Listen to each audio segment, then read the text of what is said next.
This is going to just be a quick, hopefully, story time. Last Thursday, so now, end of July, so a week ago last Thursday, I wasn't feeling too hot. Got a lot going on in my life right now, and I was feeling a bit stressed, worried, anxious, all the rest of it, and thought I'd just go out for a walk and try and clear my head and sort stuff out. And there's a field behind me. It's quite nice. You go across this little stream, there's a nice wooden bridge, and you've got trees in a little.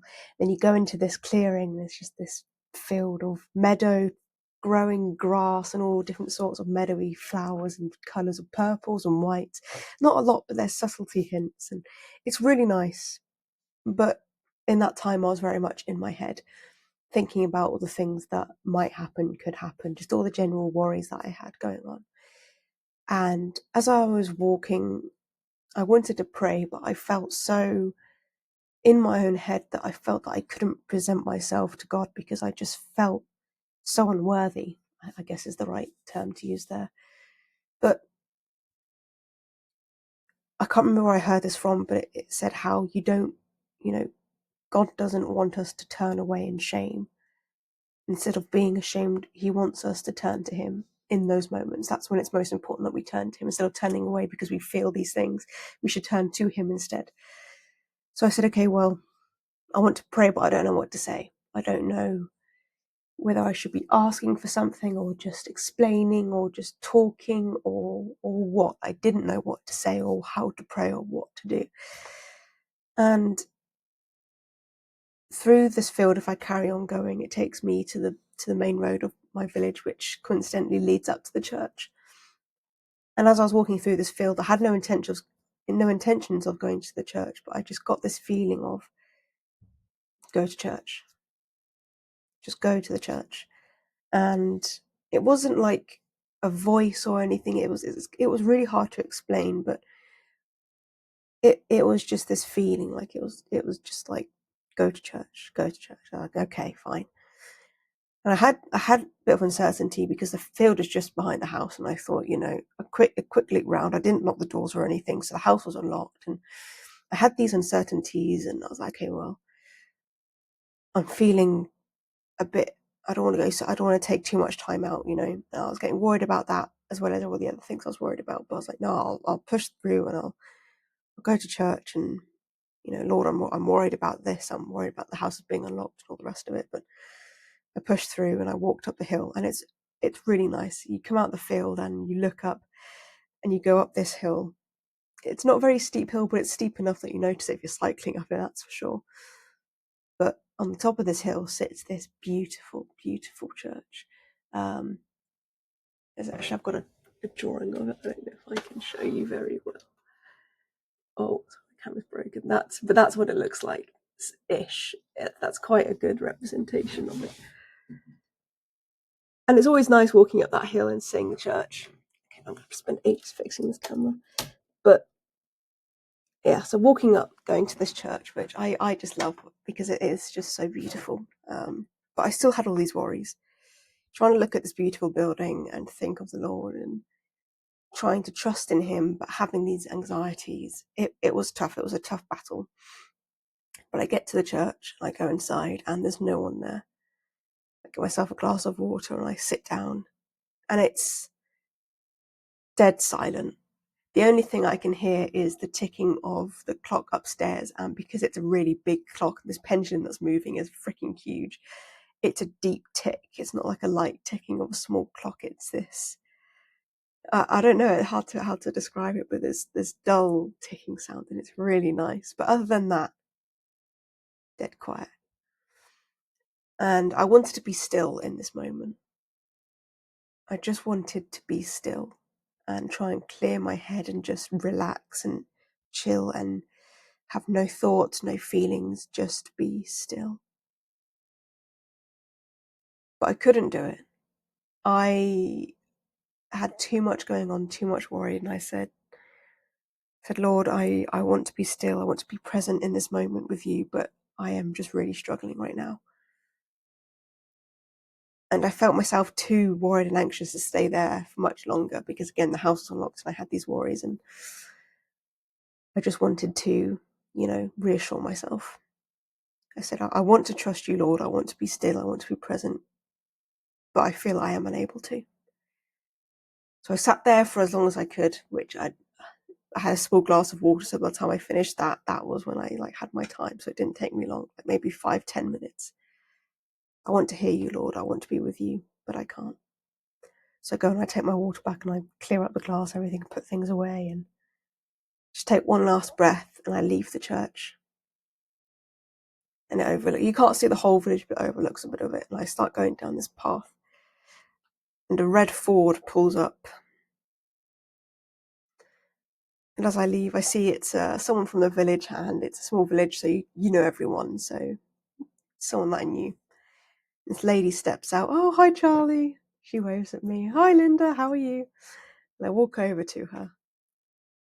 And then we spend the next half hour, 45 minutes talking. And we were talking about, what we're doing with our days, how we're spending our life. And she's recently retired, and she was saying how she's trying to go with the flow and just make the most of her days and not tie herself down with anything. And that's very much how I'm trying to live my life. I want it to be structured, but not structured so much that I'm tied down and that I have to force myself to do certain things at a certain time and be a certain way. I want to force that. I want it to flow naturally.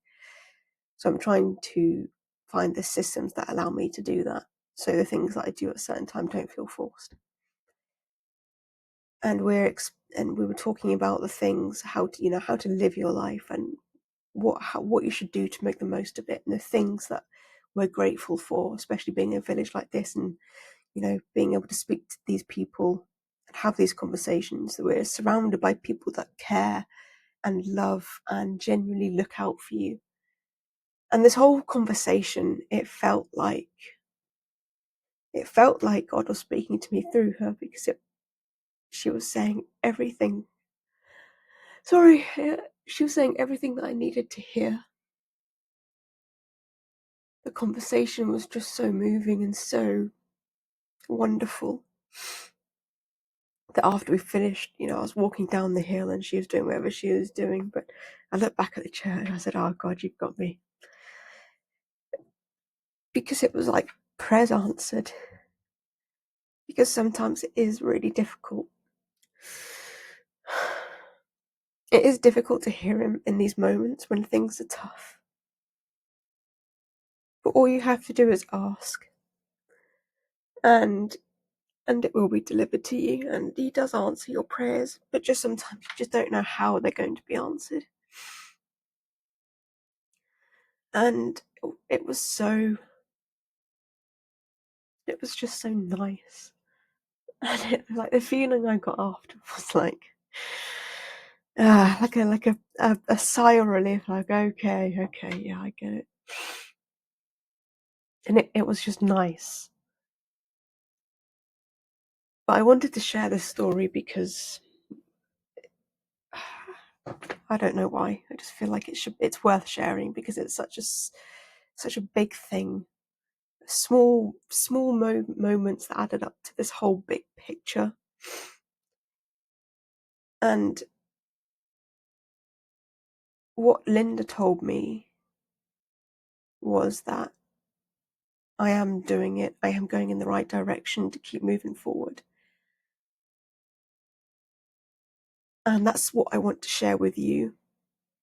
Okay, we haven't had a conversation. This is a one-way thing, but no time is wasted time.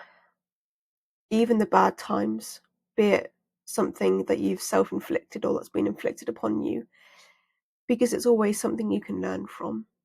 Learn that you shouldn't have done things a certain way, or you could have done things a bit better. And this is not to say aim for perfection or scrutinize everything you do and try and make it better, but it's just something to be mindful of. Go forward with intention. Look at what you've done and learn from it. You are moving forward whether you think you are or not. Because even if you're moving backwards, those are the steps where you look and refine what you're looking at. So, for example, for me right now, I am I'm not in a good place mentally because of where I am physically. My environment is very wrong. You know, the people that I'm with, it's just not a good place. There's short temper, there's anger, there's spite, there's arguments, there's idleness, there's all sorts of these things that do not have growth. But this is also similar to the environment that I grew up in. And I always think how things could have been different if only I had this when I was younger. Or when I was growing up, I wish I had that. But now I'm almost like reliving, or I'm in the same place environmentally. So now I'm in that situation as, okay, well, now I'm here again and I have this knowledge. What can I do with it? How can I make the most out of a bad situation? And it's very hard to do because I'm regressing into old habits, old routines, old patterns. So it's being aware of that and trying to find that balance. So it's okay. So where you are right now, take what you know, what you've learned, and how can you apply it to help you move forward. And I thought recently a lot how I wish I had God in my life when I was younger. And I think I wish that because I hope somewhere then it means that I wouldn't have to go through the things that I went through. And it's the same now. You know, I've got God in my life. That doesn't mean I'm not going to go through hardships. It's just how I go through these hardships that matters. So take where you are right now and take what you've been through and learn, and take what you've learned, or use this opportunity to look back and learn to move forward. You are taking steps, whether they're the right ones or not. I'm not there to say that. But you have the ability to identify what the right steps are. I just wanted to share that. I won't, there's nothing really much more to say, so I don't want to waffle, but I don't know, it's a story that I think is worth sharing. But yes, don't doubt yourself. You can do a lot more than you know, and you know a lot more than you know. But yes, I hope that helps. I hope that gives some insight or just, some encouragement or whatever. But yeah, just wanted to share that. Okay. Hope you have a great week, good month, good quarter, whatever. I'm heading into August now, so hope your summer's going well. I don't know when the next video will be, but if you've watched to the end of this one, appreciate you. Hope it's helped, and I will see you all in the next one.